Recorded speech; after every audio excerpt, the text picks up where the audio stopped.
வெறுங்கைய வீசி கொண்டு விறகு சுமந்து இரவா பகலா தினம் உழைச்சதும்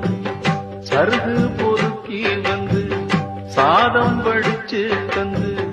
பசியே தெரியா மகனா வளர்த்ததும் எத்தனை தாயுங்க நம்ம தமிழ்நாட்டிலே எந்தாயி அவளப்போ யாரு இந்த ஊரிலே தியாகி யாரு நில்ல போடா தாயின் கால வணங்கி கும்பிட்டுட்டு வாடா அவ